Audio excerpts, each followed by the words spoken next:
Estaba sentada en la sala de espera del médico, rodeada de ese olor característico a desinfectante y revistas mañoseadas, cuando vibró mi teléfono en el bolsillo de mi chaqueta.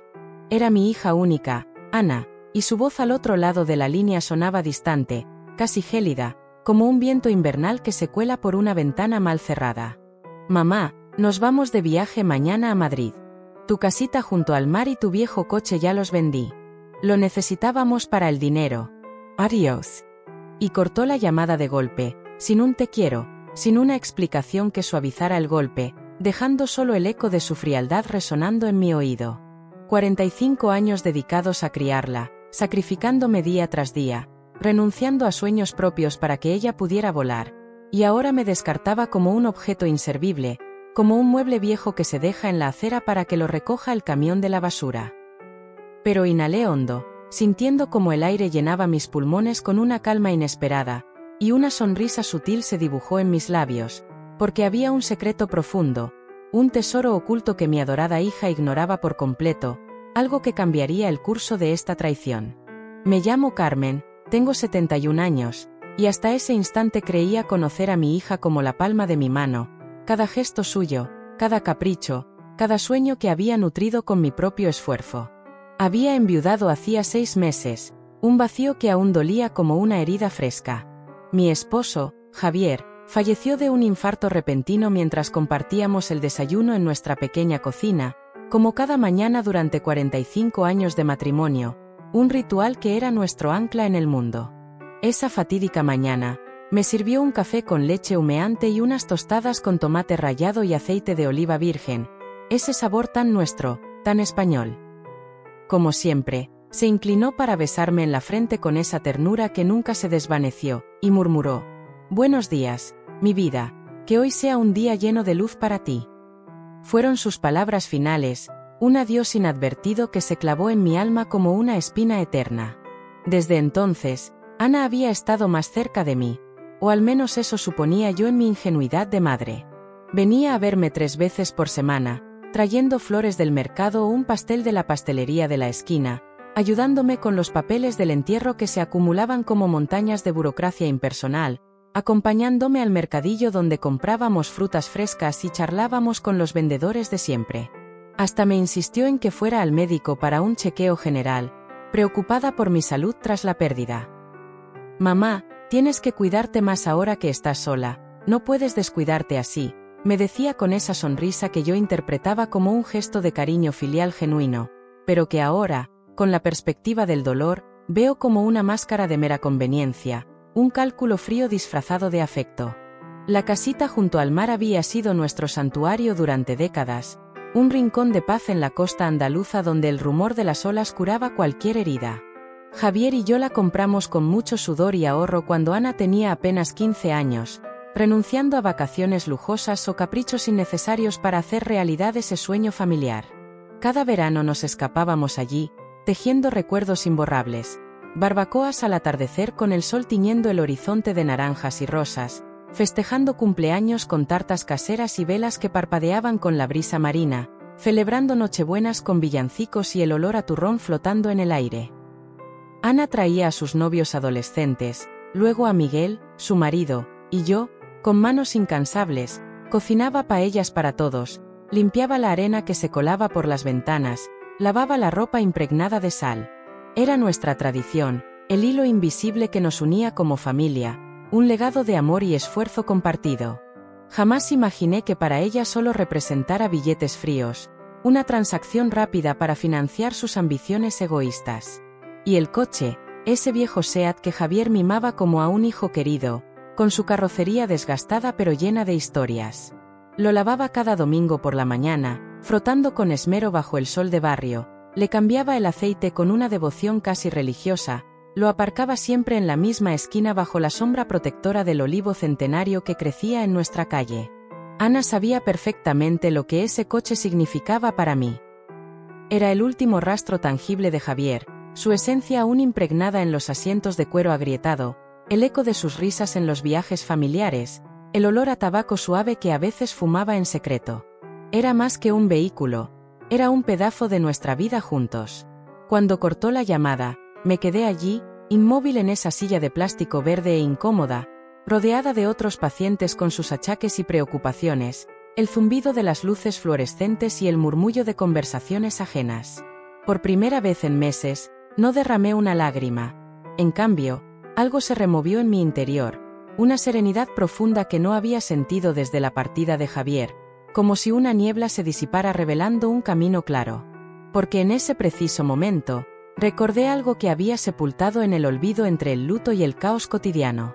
3 días antes de morir, Javier me entregó un sobre de manila grueso, con esa expresión seria pero amorosa que reservaba para los asuntos importantes. Carmen, guárdalo en el cajón de tu cómoda, el que solo tú abres. Si algo me ocurre, ábrelo cuando estés preparada, pero solo entonces, mi vida. Lo escondí sin darle muchas vueltas, confiando en su juicio como siempre.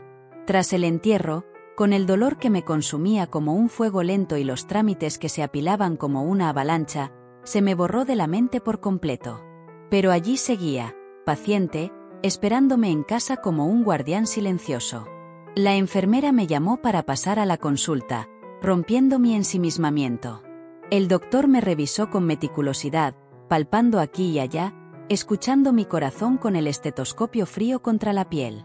Me dijo que estaba bien para mi edad, que solo necesitaba más reposo, caminar por el parque al atardecer y comer con más cuidado, incorporando más verduras frescas y menos dulces que tanto me tentaban.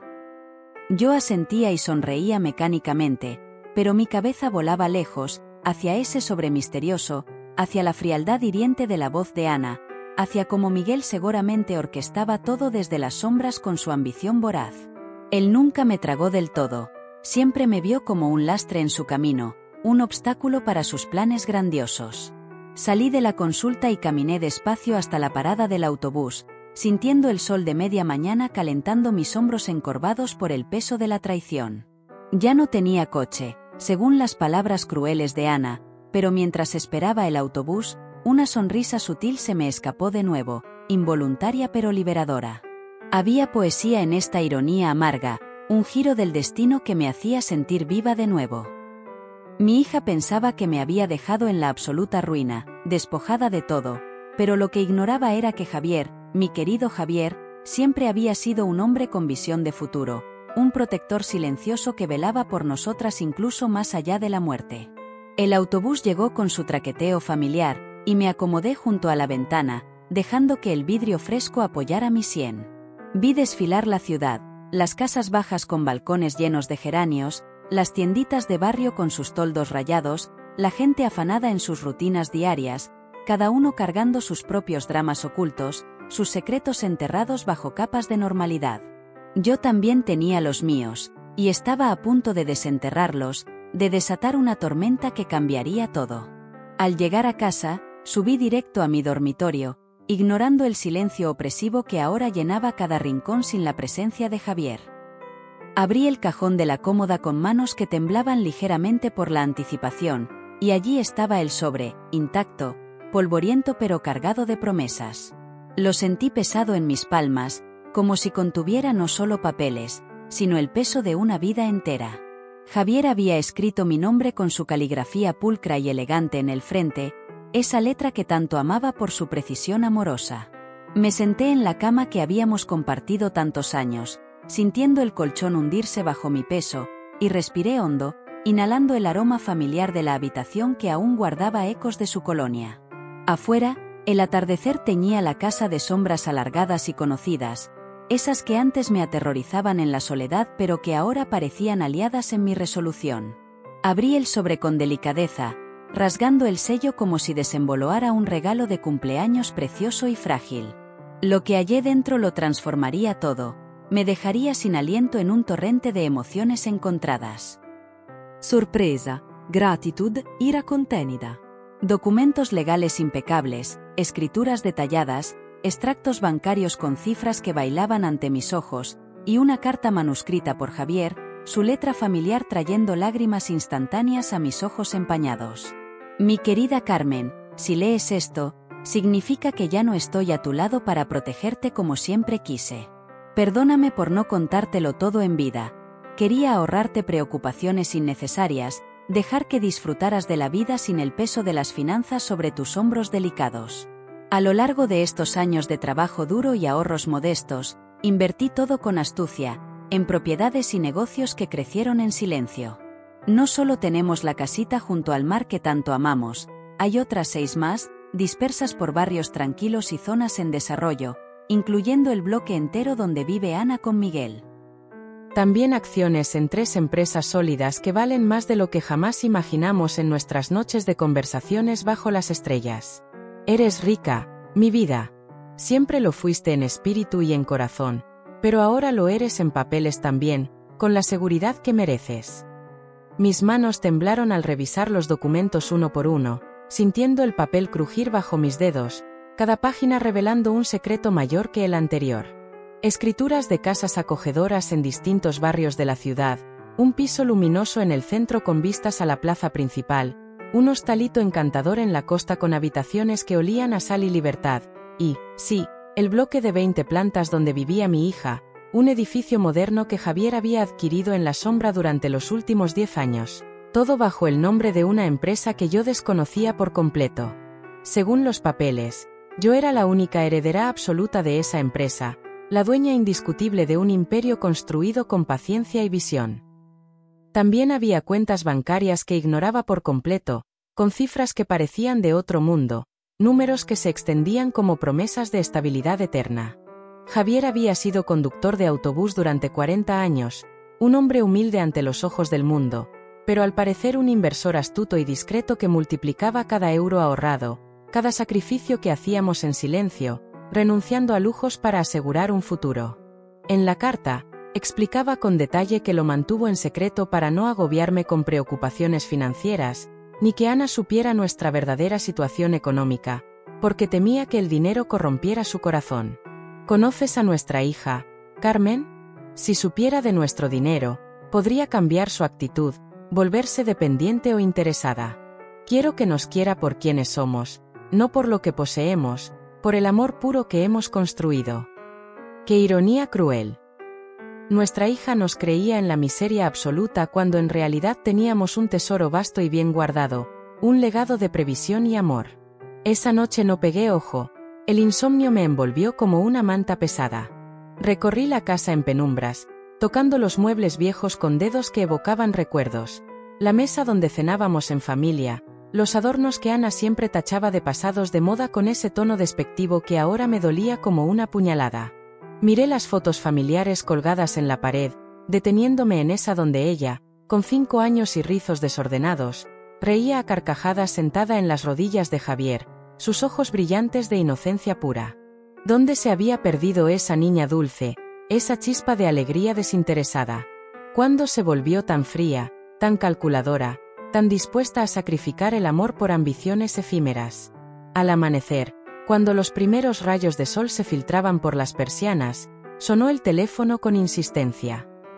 Era Ana otra vez, y su voz sonaba diferente, más suave y modulada, pero yo ya había aprendido a desconfiar de esos giros repentinos, como un actor que cambia de máscara. Mamá, ¿cómo estás? Quería avisarte que ya transferimos el dinero de la casa y el coche. Te ingresamos tu parte en la cuenta. No es gran cosa, pero te alcanza para unos meses mientras buscas algo más modesto, algo que no te dé tanto trabajo. ¿Mi parte? Pregunté con voz serena, conteniendo la ira que bullía en mi pecho como una tormenta contenida. Sí, mamá. Claro que no te íbamos a dejar sin nada. Te dimos el 30%. Es justo, ¿no? Nosotros lo necesitamos para la inversión en Madrid. Miguel tiene una oportunidad de oro allí, algo que nos cambiará la vida para siempre. 30% de lo que era mío por derecho. ¡Qué generosidad hipócrita! ¡Qué insulto disfrazado de bondad! Entiendo, hija. ¿Y cuándo partís? Hoy tarde. Las maletas están listas, llenas de ilusiones y planes. Estaremos fuera al menos 6 meses, quizás más si sale bien el negocio y nos asentamos allá.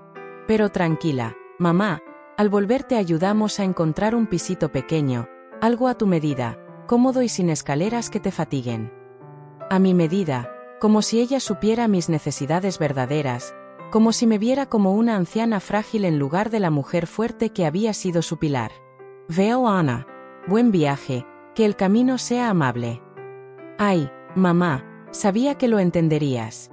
Siempre fuiste tan comprensiva, tan dispuesta a sacrificarte por nosotros. Te queremos mucho, de verdad.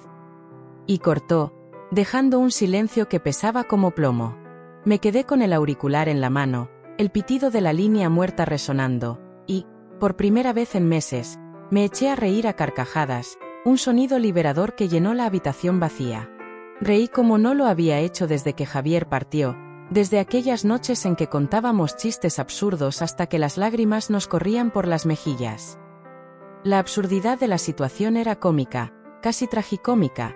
Mi hija me había robado descaradamente, me había expulsado de mi propio mundo con una llamada de 2 minutos, todo para financiar una aventura madrileña que probablemente acabaría en desastre y decepción. Pero lo que más me hería, lo que me quemaba el alma como ácido, no era el dinero perdido.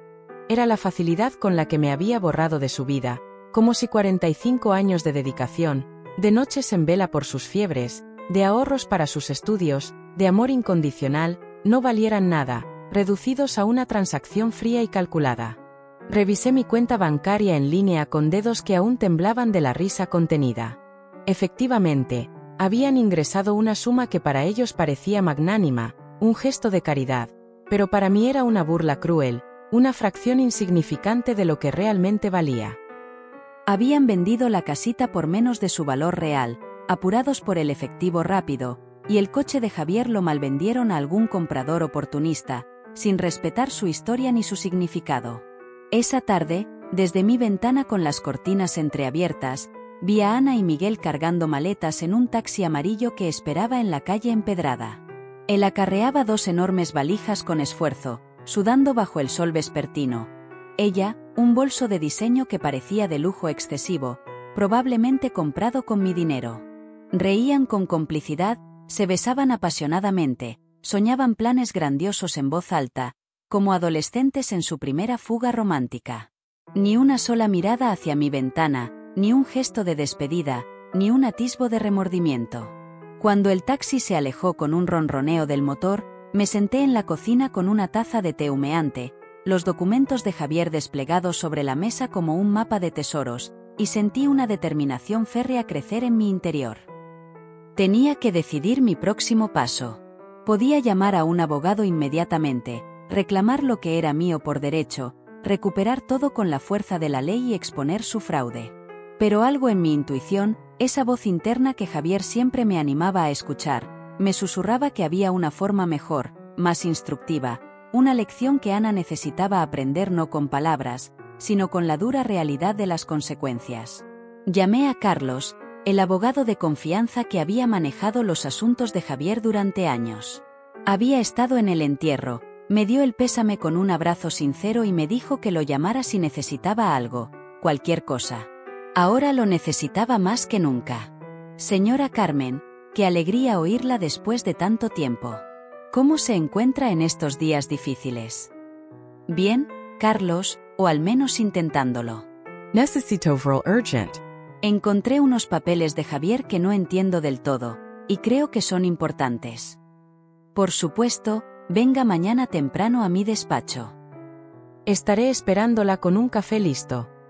Esa noche, por primera vez en meses, dormí profundo y reparador, un sueño sin interrupciones ni pesadillas.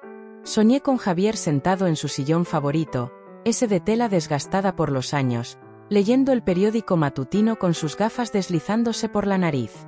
Al verme entrar en la habitación, levantó la vista, sonrió con esa calidez que iluminaba todo, y dijo: «Ya era hora, mi vida. Ya era hora de que te defendieras, de que mostraras la fuerza que siempre has tenido dentro». Desperté con una sensación nueva y poderosa. No era gozo pleno, ni la tristeza asfixiante de antes que me ahogaba cada amanecer. Era determinación pura, un fuego interior que me impulsaba. Por primera vez desde la muerte de Javier, tenía un propósito claro, un norte que me guiaba. Recuperaría lo mío, pero no de manera precipitada o vengativa como Ana esperaba, lo haría con astucia, con paciencia, enseñándole una lección que duraría para siempre. Al día siguiente me arreglé con esmero inusual, como si me preparara para una cita importante.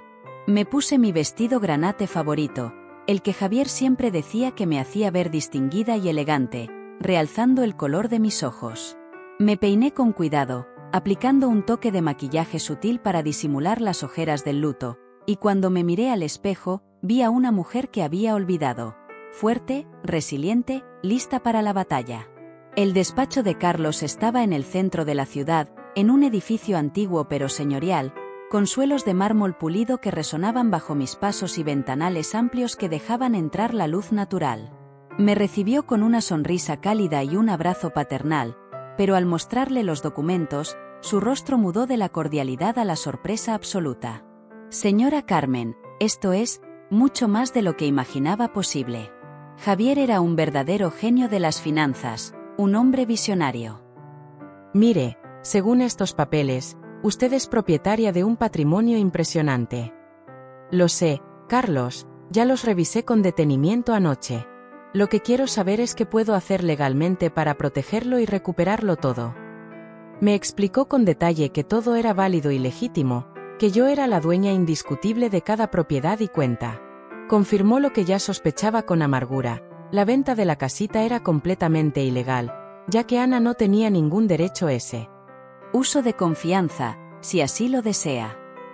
No, Carlos, no quiero juicios escandalosos ni confrontaciones directas por ahora. Quiero discreción absoluta, manejar esto en las sombras hasta el momento adecuado. ¿Puede ayudarme a lograrlo? Me miró con curiosidad profesional, pero asintió sin dudar. Por supuesto, usted es mi cliente y mi prioridad. ¿Qué precisa exactamente en esta fase? Recupere la casita junto al mar en silencio, anule esa venta falsa sin armar revuelo. Y ayúdeme a tomar control real y directo de todas mis propiedades, especialmente del bloque donde vive mi hija con Miguel. Quiero estar preparada para cuando sea necesario actuar. Entendido. Será un proceso que tomará algunas semanas, pero es completamente factible con los documentos que tiene. Perfecto. Y Carlos, necesito que nadie sepa que estoy detrás de todo esto, al menos por ahora. Mantengamos el secreto como un pacto entre nosotros. Al salir del despacho, me sentí como si hubiera despertado de un letargo eterno, de un sueño pesado que me había mantenido inmóvil. Caminé por las calles bulliciosas del centro, observando a la gente apresurada, los edificios históricos con sus fachadas ornamentadas, la vida fluyendo en su curso normal, pero para mí todo había cambiado radicalmente. Tenía un plan sólido, una estrategia que se desplegaba en mi mente como un tablero de ajedrez, y por primera vez en mucho tiempo, me sentía en control. Las semanas siguientes fueron las más surrealistas de mi vida, un equilibrio precario entre apariencias y realidad oculta.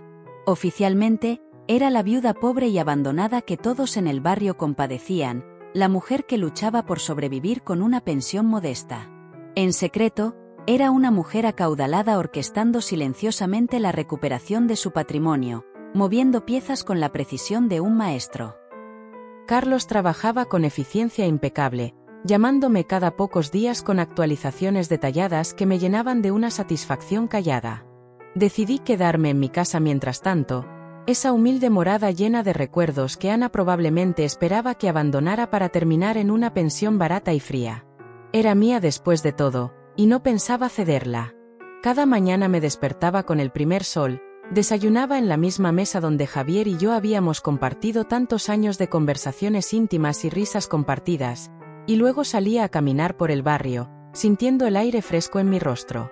Los vecinos me saludaban con esa mezcla de pena y curiosidad reservada para las viudas recientes, preguntando por mi salud o ofreciendo ayuda con la compra. María, mi vecina de toda la vida, se acercó una tarde mientras regaba las macetas de geranios rojos en su balcón. Carmen, querida, es cierto lo que se rumorea, que Ana se fue a Madrid y te dejó sola como un perro abandonado. Sí, María, se fue con Miguel por asuntos de negocios que suenan prometedores, o al menos eso dicen. ¿Y cómo vas a vivir ahora, hija mía? Todos sabemos que Javier no dejó gran cosa, que Dios lo tenga en su gloria. Debió ser duro. Si supieras la verdad, pensé con una sonrisa interna. No te inquietes, María. Saldré adelante de alguna manera, como siempre he hecho. ¿Necesitas algo? Te traigo una olla de cocido, o te ayudo con la compra en el mercadillo. No estás sola, ya sabes. Eres un sol, María, pero estoy bien, de verdad. Gracias por tu preocupación. Estas charlas se repetían constantemente con el carnicero que me guardaba los cortes mejores, el panadero que añadía un bollo extra por piedad, la señora de la tiendita de la esquina que chismorreaba sobre la juventud ingrata. Todos me hablaban con ese tono suave y compasivo que usan con los desafortunados del barrio. Y yo asentía, sonreía, agradecía su preocupación con humildad fingida, pero por dentro una parte de mí disfrutaba de esta actuación magistral. Era como vivir una doble vida emocionante, un juego de máscaras que me empoderaba. Carlos me llamó un miércoles por la mañana, su voz entusiasta al teléfono. Señora Carmen, tengo buenas noticias que le alegrarán el día. Logré anular la venta de la casita junto al mar sin complicaciones. Los compradores ignoraban que la venta era fraudulenta, así que recuperaron su dinero sin problemas ni demandas. La casa es suya nuevamente, lista para que la disfrute cuando quiera. Excelente trabajo, Carlos. ¿Y el bloque donde vive Ana? ¿Cómo va eso? Ese es más complejo, como le dije. Técnicamente siempre ha sido suyo a través de la empresa, pero necesitamos hacer algunos cambios administrativos para que usted tenga control directo y absoluto. Debería tomar otras 2 semanas, pero estamos avanzando sin contratiempos. Perfecto, manténgame informada de cada paso, por favor. Después de colgar, me senté en la cocina con mi café humeante, el aroma familiar calmándome los nervios, y pensé en Ana con una mezcla de dolor y resolución. Llevaba 3 semanas en Madrid y no había oído ni una palabra de ella, ni una llamada para preguntar cómo estaba, ni un mensaje casual, ni siquiera una postal con vistas de la Puerta del Sol. Para ella, yo había desaparecido por completo en el momento en que obtuvo el dinero que necesitaba, borrada como un capítulo inconveniente de su vida. Pero yo sabía que eso iba a cambiar pronto, que el destino, o mi plan meticuloso, la traería de vuelta. Decidí visitar la casita junto al mar para reconectar con mis raíces.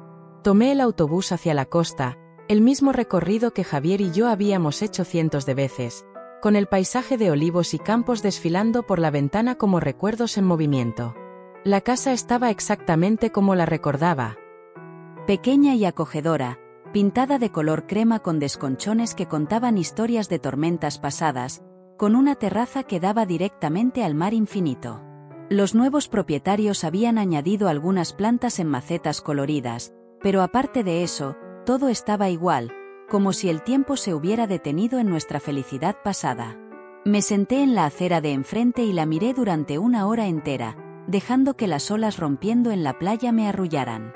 Recordé las tardes de verano cuando Ana era pequeña, corriendo descalza por la arena construyendo castillos efímeros con cubos de plástico, Javier asando sardinas frescas en la parrilla mientras yo preparaba ensaladas con tomates del huerto y aceitunas locales. Ana trayendo amigos ruidosos, luego novios tímidos, y finalmente a Miguel. Todos esos momentos felices, llenos de risas y salitre, que ella había reducido a una simple transacción comercial sin remordimientos. Un señor mayor, con sombrero de paja y paso lento, salió de la casa y me vio sentada allí, perdida en mis pensamientos. Se acercó con curiosidad genuina. ¿Está usted bien, señora? Parece que lleva un rato aquí, contemplando la casa como si fuera un viejo amigo. Sí, gracias por preocuparse. Solo estoy recordando tiempos pasados. Conocía a los antiguos propietarios, éramos como familia. Sí, qué lástima lo que pasó con ellos. Nos dijeron que la señora mayor estaba muy enferma y necesitaba vender rápido para cubrir gastos médicos. Pensamos que era una ganga imperdible, pero ahora resulta que la venta no era legal en absoluto. Tuvimos que devolver la casa y buscar otra opción. ¿Los conocieron en persona, a la familia? No, todo lo hicimos a través de intermediarios y agentes inmobiliarios. Nos contaron que la hija estaba manejando todo porque la madre no podía por su estado de salud. Qué situación tan triste y complicada. La vida a veces es injusta. Si supiera cuán triste era realmente. Pensé con un nudo en la garganta. Bueno, me alegra que ustedes no hayan perdido su dinero en el proceso. Eso al menos es un consuelo. Sí, por suerte todo se resolvió de forma amigable, aunque ahora tenemos que empezar la búsqueda de nuevo. Esta casa nos gustaba mucho, con su vista al mar y su encanto rústico. Me fui de allí con el corazón pesado como una piedra, el peso de la traición aplastándome. No era solo el dinero lo que me dolía como una herida abierta. Era la facilidad con la que Ana había mentido sobre mí, inventando una historia falsa sobre mi enfermedad para justificar sus acciones egoístas. Había usado mi supuesta vulnerabilidad como excusa, reduciéndome a un obstáculo que había que remover sin piedad, sin considerar mis sentimientos o mi dignidad. Esa noche, con la luna iluminando la habitación, llamé a Carlos otra vez, mi voz firme pese al cansancio. Carlos, necesito que me ayude con algo más. Quiero recuperar el coche de Javier también, ese viejo SEAT que era como una extensión de él. Eso va a ser más difícil, señora Carmen. El coche sí estaba a su nombre, pero su hija tenía un poder notarial que le permitía venderlo legalmente. ¿Cómo es posible? ¿De dónde sacó ese poder? Aparentemente, usted firmó ese poder hace algunos meses, justo después de la muerte de su esposo. ¿No lo recuerda en detalle? Ahí estaba el origen de todo, el momento en que Ana había comenzado a planear esta traición con precisión. Recordé vagamente haber firmado algunos papeles que ella me había traído a casa, diciéndome que eran necesarios para facilitar los trámites del entierro y la herencia de Javier. Yo estaba tan confundida por el dolor abrumador, tan perdida en el luto que me nublaba la mente, que firmé sin leer una sola línea, confiando ciegamente en mi hija. Qué ingenua había sido, qué ciega a las señales. Entiendo, Carlos. ¿Hay alguna manera de recuperarlo a pesar de todo? Podemos intentarlo, pero será más complicado que lo anterior. Necesitaremos demostrar que usted firmó ese poder bajo engaño o coacción emocional, aprovechando su estado vulnerable. Hagámoslo entonces. Quiero recuperar todo lo que me quitaron, pieza por pieza. Durante las siguientes semanas desarrollé una rutina extraña pero empoderadora. Por las mañanas era la viuda pobre que todos en el barrio conocían y compadecían, saliendo a comprar lo necesario en el mercadillo, charlando con los vecinos sobre el tiempo o las noticias locales, manteniendo las apariencias con una sonrisa resignada. Pero por las tardes me convertía en una empresaria en las sombras, estudiando los documentos de Javier con lupa, hablando con Carlos sobre estrategias legales, planificando mi siguiente movimiento con la precisión de un general.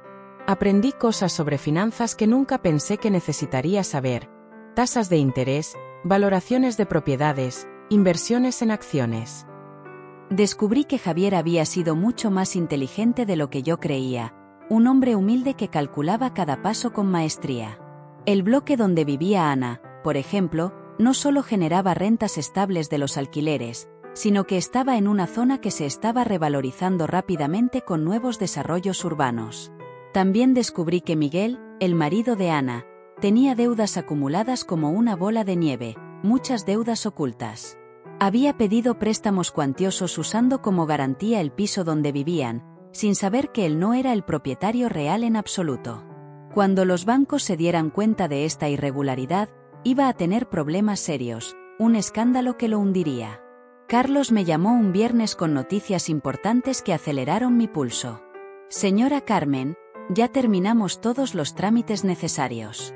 Usted ahora tiene control total y directo de todas sus propiedades, sin intermediarios. También recuperé el coche de Javier. El comprador resultó ser un conocido mío, y cuando le expliqué la situación con detalle, accedió a devolverlo a cambio de una pequeña compensación que cubrimos discretamente. Excelente trabajo, Carlos, no sabe cuánto se lo agradezco. Ahora necesito que me ayude con una cosa más, el toque final. ¿Qué sería eso? Quiero que le envíe una carta a mi hija. Una carta formal de desahucio. Hubo un silencio prolongado del otro lado de la línea, como si Carlos procesara mis palabras. Señora Carmen, ¿está completamente segura de que quiere hacer esto? Es un paso drástico. Completamente segura, Carlos. Ella decidió que yo no era importante en su vida, que podía descartarme sin consecuencias. Ahora va a descubrir qué tan importante soy realmente, y las lecciones que eso conlleva. Realmente entiendo su posición. ¿Quiere que se la envíe a Madrid directamente? No, quiero que se la entregue cuando regrese. Tengo la sensación de que va a ser muy pronto, más de lo que imagina. No me equivocaba en absoluto. Esa misma tarde, María vino corriendo a mi casa con noticias frescas del barrio, su rostro ruborizado por la emoción del chisme. Carmen, ¿sabías que Miguel está en problemas graves con el banco? Mi cuñado que trabaja allí me contó todo. Están investigando unos préstamos que él pidió usando como garantía el piso donde viven, pero resulta que el piso no es suyo en realidad, es parte de una empresa mayor. ¿De veras? ¡Qué sorpresa! Sí, y parece que Ana no sabía nada de nada. Están diciendo que ella va a tener que regresar de Madrid para arreglar este lío antes de que empeore. Y lo peor es que al parecer Miguel le mintió sobre el negocio en Madrid. No había ningún negocio legítimo, solo quería escapar de las deudas que había acumulado aquí durante años. Perfecto. Todo estaba saliendo exactamente como yo había esperado, como si el destino conspirara a mi favor. Ana había confiado ciegamente en Miguel, había sacrificado nuestra relación por él y sus promesas vacías, y ahora estaba descubriendo que él no era el hombre fiable que ella creía, sino un oportunista que huía al primer signo de trabol. Esa noche me senté en la terraza con una taza de té caliente, mirando las estrellas que salpicaban el cielo como diamantes eternos. Javier solía decir que las estrellas eran las almas de las personas que habían vivido una vida plena, cuidando a sus familias desde el cielo con una luz protectora. Si eso era cierto, entonces él estaba allí arriba, observando cómo su plan se desarrollaba perfectamente, guiándome con su sabiduría póstuma. Gracias, mi amor, le susurré al cielo nocturno, sintiendo una brisa suave como una caricia. Gracias por cuidarme incluso después de tu muerte, por dejarme las herramientas para defenderme. Al día siguiente, Carlos me llamó temprano, su voz cargada de novedades. Señora Carmen, hay desarrollos importantes. Su hija acaba de llegar al país. Está en el aeropuerto, completamente sola. Sí, aparentemente Miguel se quedó en Madrid. Hay rumores de que tuvieron una pelea muy fuerte, una ruptura irreparable. Entiendo. ¿Ya le enviaste la carta de desahucio? La voy a enviar hoy mismo. Debería recibirla mañana sin falta. Colgué el teléfono y me quedé allí en la cocina, sintiendo una mezcla de nerviosismo palpitante y anticipación electrizante.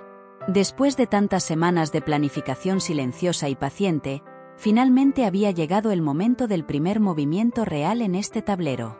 Ana estaba a punto de descubrir que su madre no era la víctima indefensa y frágil que ella creía, sino alguien con recursos y determinación. Ana llegó a su piso el martes por la noche, exhausta y derrotada. Lo supe porque María, que parecía tener informantes en todo el barrio como una red de espías, vino a contármelo al día siguiente con ojos brillantes de curiosidad. Carmen, tu hija regresó anoche tarde. La vi subir las escaleras con una maleta pesada, pero se veía muy mal, pálida como un fantasma, ojerosa, como si hubiera llorado durante todo el vuelo desde Madrid. Sola, completamente sola, sin rastro de Miguel. Y algo raro, Carmen, cuando el portero le preguntó por las llaves del piso, ella no las tenía consigo. Tuvo que pedirle al conserje que le abriera con la copia de emergencia que guardan. Interesante detalle. Miguel debía tener las llaves principales, lo que significaba que probablemente había decidido no regresar nunca, o que Ana había descubierto algo terrible sobre él y había huido dejándolo atrás. En cualquier caso, mi hija estaba de vuelta en el país, vulnerable y confusa, y muy pronto recibiría mi pequeño regalo de bienvenida en forma de carta legal. Carlos me llamó esa misma tarde para confirmar. Señora Carmen, la carta fue entregada hace una hora exacta. El portero me confirmó que su hija la recibió personalmente en mano, y pareció confundida al verla. Perfecto, Carlos. ¿Cuánto tiempo le dimos para actuar?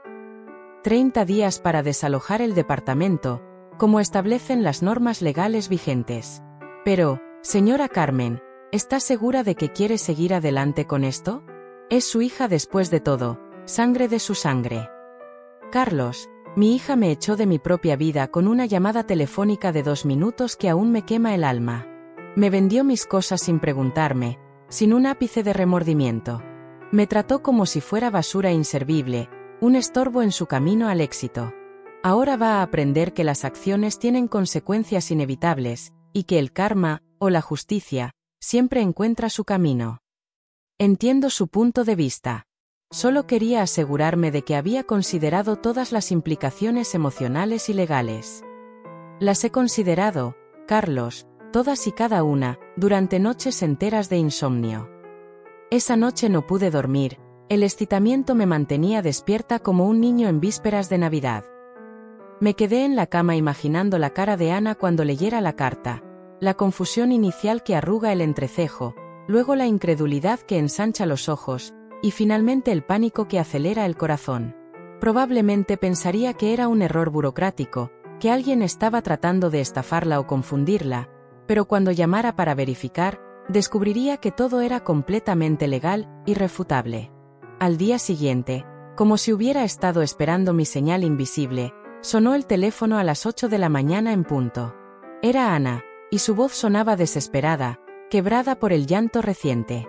Mamá, necesito hablar contigo urgentemente, por favor. Buenos días, hija. ¿Cómo estuvo tu aventura en Madrid? Cuéntame detalles. Mamá, no tengo tiempo para eso ahora, es una emergencia. Recibí una carta muy extraña ayer por la tarde. Dice que tengo que desalojar mi piso en 30 días. Debe ser un error terrible, ¿verdad? ¿Tú sabes algo de esto, aunque sea por rumores del barrio? Una carta de desahucio. Qué extraño y preocupante. ¿De parte de quién viene exactamente? De una empresa que nunca había escuchado en mi vida. Espera, déjame buscar la carta para leerlo bien. Inversiones Javier S.A. ¿Tú conoces esta empresa, mamá? Suena vagamente familiar, pero no logro ubicarla. Javier había usado su propio nombre para la empresa, un toque poético que me hizo sonreír internamente. No, hija, nunca escuché ese nombre en todos estos años. ¿Estás segura de que la carta es legítima y no una estafa? Eso es precisamente lo que quiero averiguar antes de que sea tarde. Mamá, necesito que me ayudes, por favor. No sé qué hacer con esto. Miguel me dejó abandonada en Madrid, se fue con otra mujer más joven y ahora regreso a este caos. No entiendo qué está pasando en mi vida, todo se derrumba. Ahí estaba la confirmación que esperaba. Miguel la había abandonado cuando el dinero se acabó o cuando los problemas legales en casa se volvieron demasiado pesados para su cobardía. Pobre Ana, había sacrificado nuestra familia, nuestro vínculo sagrado, por un hombre que no valía ni el aire que respiraba. Lo siento mucho, hija. Suena devastador. ¿Dónde estás ahora mismo? Estoy en el piso, P. Sin pestañear, recordaba que tenía una madre dispuesta a escucharla. Por supuesto, hija. Ven cuando quieras. La puerta siempre está abierta para ti. Voy para allá ahora mismo.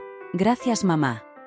Colgué el teléfono y me miré al espejo del pasillo, ajustando mi expresión. Tenía que estar perfecta para esta actuación final.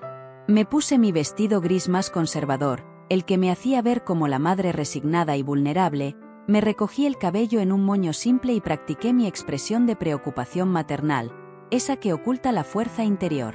Cuando Ana llegara, vería exactamente lo que esperaba ver. Una viuda pobre y abandonada que necesitaba su compasión, no la mujer empoderada que era en realidad. Ana llegó una hora después, golpeando la puerta con urgencia. Cuando abrí, me sorprendió lo mal que se veía. Había perdido peso notable, tenía ojeras profundas como surcos de cansancio, y su ropa costosa se veía arrugada y descuidada, como si hubiera dormido con ella puesta. Sus ojos estaban rojos e hinchados de llorar horas enteras. Mamá, dijo con voz temblorosa, y por un momento pensé que iba a abrazarme con desesperación, pero se detuvo en el umbral, como si recordara de repente cómo habían terminado las cosas entre nosotras, el abismo que ella misma había cavado. Pasa, hija, no te quedes ahí. ¿Quieres un café caliente para calmar los nervios? Sí, por favor, mamá. cualquier cosa que me ayude a pensar con claridad. Nos sentamos en la cocina, en la misma mesa donde yo había leído los documentos de Javier semanas atrás, rodeadas de los aromas familiares de hogar que ahora parecían acusadores. Ana se veía pequeña en esa silla, perdida y vulnerable, como cuando era niña y venía a contarme sus problemas escolares con lágrimas en los ojos. Mamá, lo siento mucho por cómo me fui, por las palabras que te dije. Sé que no me porté bien contigo, que fui cruel e injusta. Ya pasó, hija. El agua bajo el puente. No, no pasó. Te traté mal, te dije cosas horribles que no merecías. Su voz se quebró como cristal fino. Y ahora no tengo a nadie más. Estoy sola en este mundo. ¿Qué pasó exactamente con Miguel? Cuéntame con detalles, si te ayuda a desahogarte.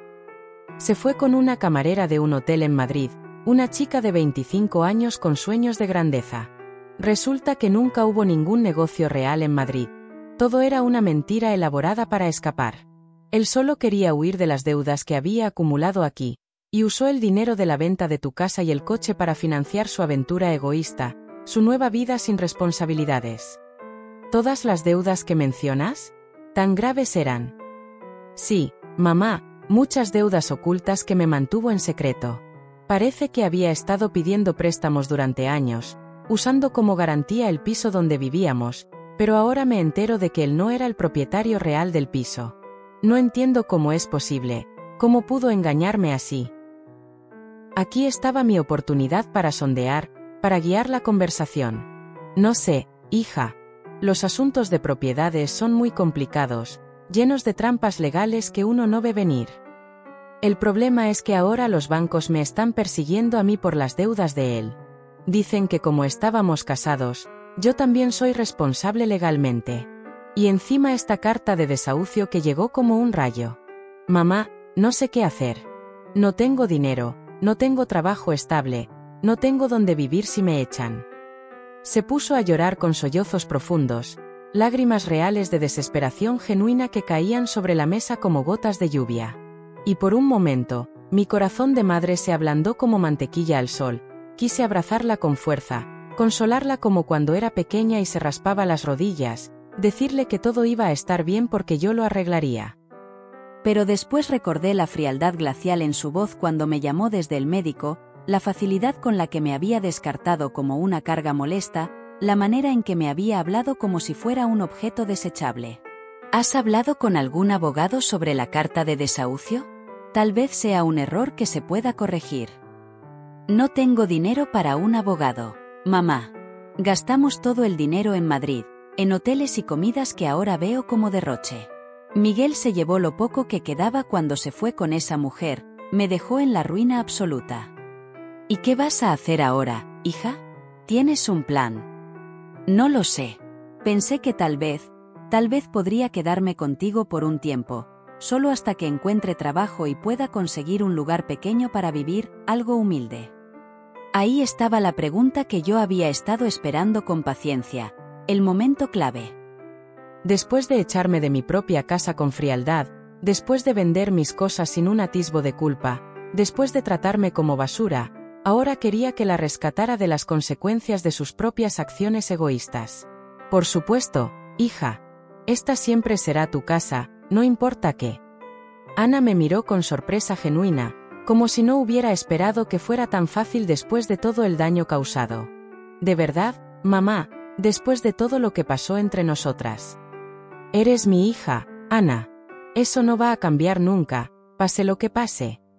Se levantó de la silla y esta vez sí me abrazó con fuerza, un abrazo desesperado de alguien que se está ahogando en un mar de problemas y se aferra a lo único que encuentra a flote.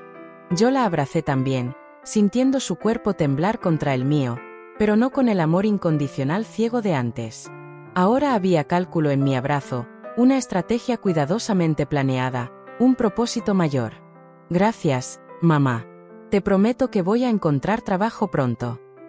No voy a ser una carga para ti por mucho tiempo. No te preocupes por eso ahora, hija. Descansa, recupérate del viaje y del shock, y después vemos qué opciones tienes por delante. Ana se fue esa tarde para buscar algunas cosas en su piso, prometiendo volver antes de la noche. Yo me quedé en la cocina pensando en lo fácil que había sido esta parte del plan, como había venido a mí exactamente como yo había planeado. Quebrada económicamente, desesperada emocionalmente, sin opciones viables. Y lo mejor de todo era que no sospechaba nada en absoluto. Para ella, yo seguía siendo la madre pobre y abandonada que necesitaba su compasión tardía. Pero esta era solo la primera parte de mi plan maestro. Iba a dejar que se instalara en la casa, que se sintiera segura y protegida bajo mi techo, que creyera que había encontrado un refugio incondicional, y después, cuando menos lo esperara, le iba a enseñar la diferencia entre ser pobre por elección propia y ser pobre por las consecuencias de acciones imprudentes. Esa noche llamé a Carlos desde la terraza, con la brisa nocturna refrescando mi rostro. Carlos, necesito que hagas algo más por mí, una extensión del plan. Dígame, señora Carmen, estoy a su disposición. Quiero que investigues las deudas de Miguel en profundidad. Quiero saber exactamente cuánto debe, a quién le debe, y qué opciones legales tengo para separarlas completamente de mi hija, liberándola sin que ella sepa que estoy involucrada. Eso va a tomar tiempo y recursos, pero es factible con los contactos que tengo. ¿Algo más? Perfecto. Y Carlos, quiero que mantengas esto en absoluto secreto. Nadie puede saber que estoy detrás de esta investigación, ni siquiera una pista. Por supuesto, señora Carmen. Confidencialidad absoluta. ¿Puedo preguntarle cuál es su plan final con todo esto? Mi plan, Carlos, es muy simple pero profundo.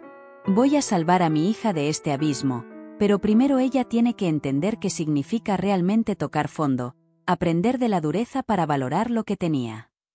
Colgué la llamada y me serví una copa del vino tinto que Javier guardaba para ocasiones especiales, ese Rioja Reserva que saboreábamos en aniversarios. Hacía mucho tiempo que no tenía una ocasión tan especial como esta, tan cargada de justicia poética. La partida había comenzado de verdad, y por primera vez en meses, yo tenía todas las cartas buenas en mi mano, listas para jugarlas con maestría. Ana se mudó a mi casa al día siguiente, llegando con 2 maletas raídas y una caja de cartón abollada, todo lo que le quedaba de su vida anterior de lujos aparentes. La vi desempacar en su antigua habitación, la misma donde había dormido durante su adolescencia rebelde, y pude ver la humillación grabada en cada uno de sus movimientos lentos y pesados. Había pasado de vivir en un piso lujoso con vistas a la ciudad a refugiarse en el cuarto de su juventud, con pósters descoloridos y recuerdos infantiles que ahora la confrontaban. «Mamá, encontré esto en el piso mientras recogía mis cosas», me dijo mostrándome un sobre amarillento. Estaba entre las pertenencias de Miguel. «Tiene tu nombre escrito». Mi corazón se aceleró como un caballo desbocado, pero mantuve la compostura externa, fingiendo sorpresa. «Mi nombre. Qué extraño, no recuerdo nada así». «Sí, mira aquí», me mostró el sobre. Efectivamente, tenía mi nombre escrito con la letra inconfundible de Javier, pero este sobre era diferente al que había encontrado en mi cómoda. Más pequeño, más nuevo, como si hubiera sido preparado en un momento posterior. Tal vez Miguel lo encontró entre las cosas de papá cuando murió y se olvidó de dármelo en medio del caos, sugirió Ana con voz dubitativa. Es posible. Déjame verlo de cerca. Lo abrí en su presencia, sintiendo la tensión en el aire. Adentro había una carta corta y concisa, junto con una llave pequeña de metal brillante. La carta decía: Carmen, si estás leyendo esto después de haberte entregado el sobre principal, significa que nuestra hija está pasando por un momento difícil, uno de esos que la vida nos pone para crecer. Esta llave abre una caja de seguridad en el Banco Central, sucursal del centro. El número es 247. Ahí hay algo que puede ayudarte a ayudarla, pero úsalo sabiamente, con el amor que siempre nos unió. Amor eterno, Javier. Ana leyó la carta por encima de mi hombro, su aliento cálido en mi cuello. Una caja de seguridad. Papá tenía una caja de seguridad secreta. No tenía idea de que fuera tan previsor. Yo tampoco, hija. Tu padre nunca me contó de esto en detalle, siempre protegiéndome de preocupaciones. ¿Crees que deberíamos ir a ver qué hay dentro? Podría ser algo importante. No sé, hija. Tal vez es mejor dejar las cosas como están, no remover el pasado sin necesidad. Pero mamá, tal vez hay algo importante ahí. Documentos o, no sé, tal vez algo de valor que nos pueda ayudar en este momento tan crítico. La desesperación en su voz era palpable, como un animal acorralado buscando cualquier salida. Ana se aferraba a cualquier posibilidad de encontrar una salvación inesperada, y yo iba a dejar que se aferrara un poco más antes de revelar la realidad completa, dejando que la esperanza la sostuviera temporalmente. Está bien, dije después de una pausa calculada, fingiendo duda. Podemos ir mañana por la mañana al banco. Esa noche, Ana y yo cenamos juntas por primera vez en meses, un momento tenso pero revelador. Ella había cocinado un plato simple tratando de ser útil, pero la comida sabía a culpa acumulada y desesperación contenida, cada bocado cargado de emociones no dichas. Me contó más detalles sobre lo que había pasado en Madrid, cada historia peor que la anterior, pintando un cuadro de traición y desilusión. Miguel me mintió sobre todo, mamá, no solo sobre el negocio ficticio, también sobre las deudas que arrastraba. Yo pensé que solo debía un poco de dinero por errores pasados, pero resulta que debe más de 100.000 euros a varios bancos. Y lo peor es que usó mi nombre para algunos préstamos sin que yo supiera, falsificando mi firma como un delincuente común. ¿Cómo es posible que hiciera algo así? ¿Cómo no lo viste venir? Cuando me casé con él, le di algunos documentos para que manejara los trámites bancarios de la cuenta conjunta que abríamos. Nunca pensé que los usaría para esto, para endeudarnos a espaldas mías. Era mi marido, confiaba en él ciegamente. ¿Tienes alguna manera de demostrar que no sabías nada de esos préstamos? No lo sé, mamá. Todo es tan complicado y enredado. Los bancos dicen que como estábamos casados legalmente, yo soy responsable de todas sus deudas de todas maneras, por comunidad de bienes. Y el divorcio, ni siquiera sé dónde está Miguel ahora. Desapareció completamente, su teléfono está desconectado, no responde emails ni mensajes. Nada. Es como si se hubiera esfumado en el aire, dejando el desastre atrás. Perfecto para mi plan. Miguel había huido como la rata cobarde que siempre había sido, dejando a Ana enfrentar sola las consecuencias de sus acciones compartidas. En cierta manera, él me había hecho un favor involuntario. Ahora, mi hija estaba experimentando exactamente lo que yo había sentido cuando me abandonó sin miramientos, la traición profunda de alguien en quien había confiado completamente, el vacío que deja la deslealtad. Lo siento mucho, hija. No sabía que las cosas estaban tan mal, tan enredadas. Yo tampoco lo sabía hasta que fue demasiado tarde, mamá. Yo pensé que Miguel me amaba de verdad, que íbamos a construir algo sólido juntos, un futuro brillante, pero resulta que yo solo era una manera fácil de conseguir dinero y documentos para sus planes egoístas. Ana comenzó a llorar otra vez, sollozos que sacudían su cuerpo delgado. ¿Cómo pude ser tan estúpida? ¿Cómo no me di cuenta de lo que él realmente era, de las mentiras que tejía? Era tentador decirle que yo había visto las señales desde el principio, que había tratado de advertirle en sutiles conversaciones que Miguel nunca me había parecido confiable con su sonrisa falsa y sus promesas grandiosas, pero eso habría roto mi fachada de madre comprensiva y vulnerable, de viuda que no entiende de intrigas. El amor nos ciega a veces, hija. No te culpes tanto, es humano errar. Pero mamá, no solo arruiné mi vida con mis elecciones, también arruiné la tuya por completo. Te traté horriblemente, te quité tu casita, tu coche, tus cosas más queridas, y todo para dárselo a un hombre que me abandonó a la primera oportunidad que vio. Ya pasó, Ana. El pasado no se puede cambiar. No, no pasó. Ahora las dos estamos en problemas por mi culpa absoluta. Tú perdiste todo lo que papá te dejó como legado, y yo perdí mi matrimonio y mi futuro soñado. Somos dos mujeres pobres tratando de sobrevivir en un mundo cruel, sin red de seguridad. Si supiera la verdad, pensé con una punzada de ironía interna. Si supiera que en este momento tengo más dinero del que ella puede imaginar en sus sueños más locos, que soy propietaria del edificio entero donde vivía, que puedo resolver todos sus problemas con una simple llamada telefónica o firma, pero no era el momento todavía para revelar el velo. Tenía que dejar que madurara en su sufrimiento un poco más. Al día siguiente fuimos al banco juntas, un viaje tenso en el autobús donde Ana estaba nerviosa pero esperanzada, aferrándose a la llave como a un talismán. Yo mantuve mi actuación de viuda confundida que no entiende mucho sobre finanzas modernas, preguntando cosas básicas para reforzar la ilusión. El empleado del banco nos llevó a la zona de cajas de seguridad, verificó mi identificación con burocracia lenta, y abrió la caja número 247 con un clic metálico.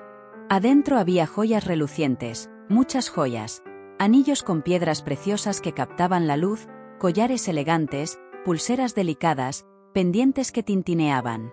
Algunas piezas las reconocí como herencia de la familia de Javier, reliquias pasadas de generación en generación. Otras eran completamente nuevas para mí, adquisiciones secretas. También había una carta explicando el origen de cada pieza y su valor aproximado, escrita con la precisión de Javier. Ana se quedó sin aliento, sus ojos brillando por primera vez en días. «Mamá, esto debe valer una fortuna real. Mira esta esmeralda tallada, y este collar de perlas naturales. Mamá, papá guardó un tesoro aquí, algo que nos puede salvar». «¿Tú crees, hija? Para mí son solo recuerdos preciosos de familia». «Sí, sin duda. Según la carta de papá, las joyas valen aproximadamente 200.000 euros. Es una cantidad significativa, mamá, un lifeline en este momento». Era una suma importante, pero no era nada comparado con el resto de mi patrimonio oculto. Era como encontrar monedas olvidadas debajo del sofá cuando tienes 1.000.000 de euros escondido en el banco, una gota en el océano. «¿Qué hacemos con esto ahora, mamá? ¿Lo guardamos o...?» «No sé, hija. Son recuerdos de familia, piezas con historia que no se reemplazan. Pero mamá, podríamos vender algunas piezas con cuidado.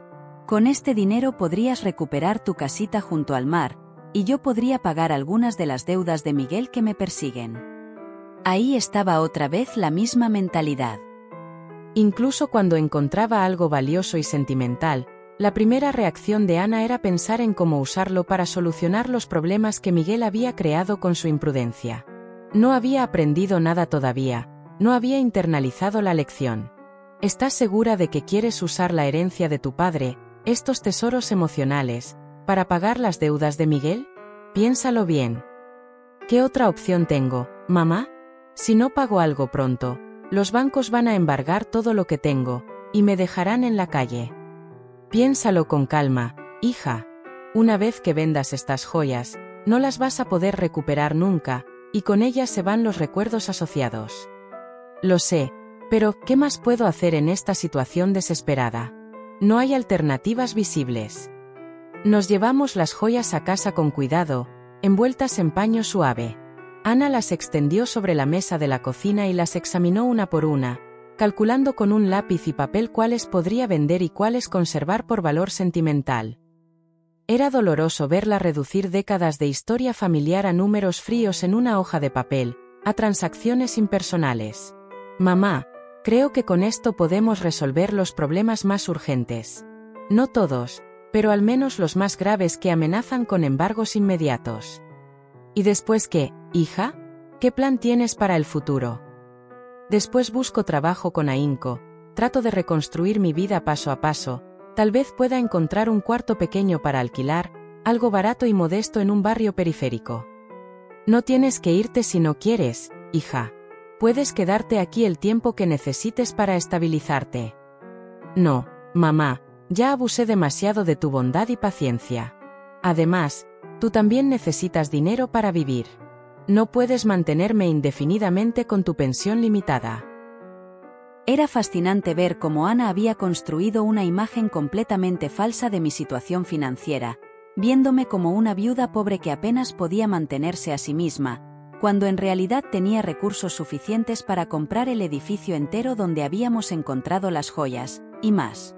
Esa tarde Carlos me llamó con su actualización habitual. «Señora Carmen, tengo el informe completo sobre las deudas de Miguel. La situación es peor de lo que pensábamos inicialmente». «¿Qué tan peor exactamente?» «Debe más de 200.000 euros a varios bancos y también tiene deudas con prestamistas privados que cobran intereses usureros. Lo que es más preocupante es que si falsificó documentos con la firma de su hija para algunos de estos préstamos, con clara intención de fraude. Eso significa que Ana es responsable legalmente. Legal man.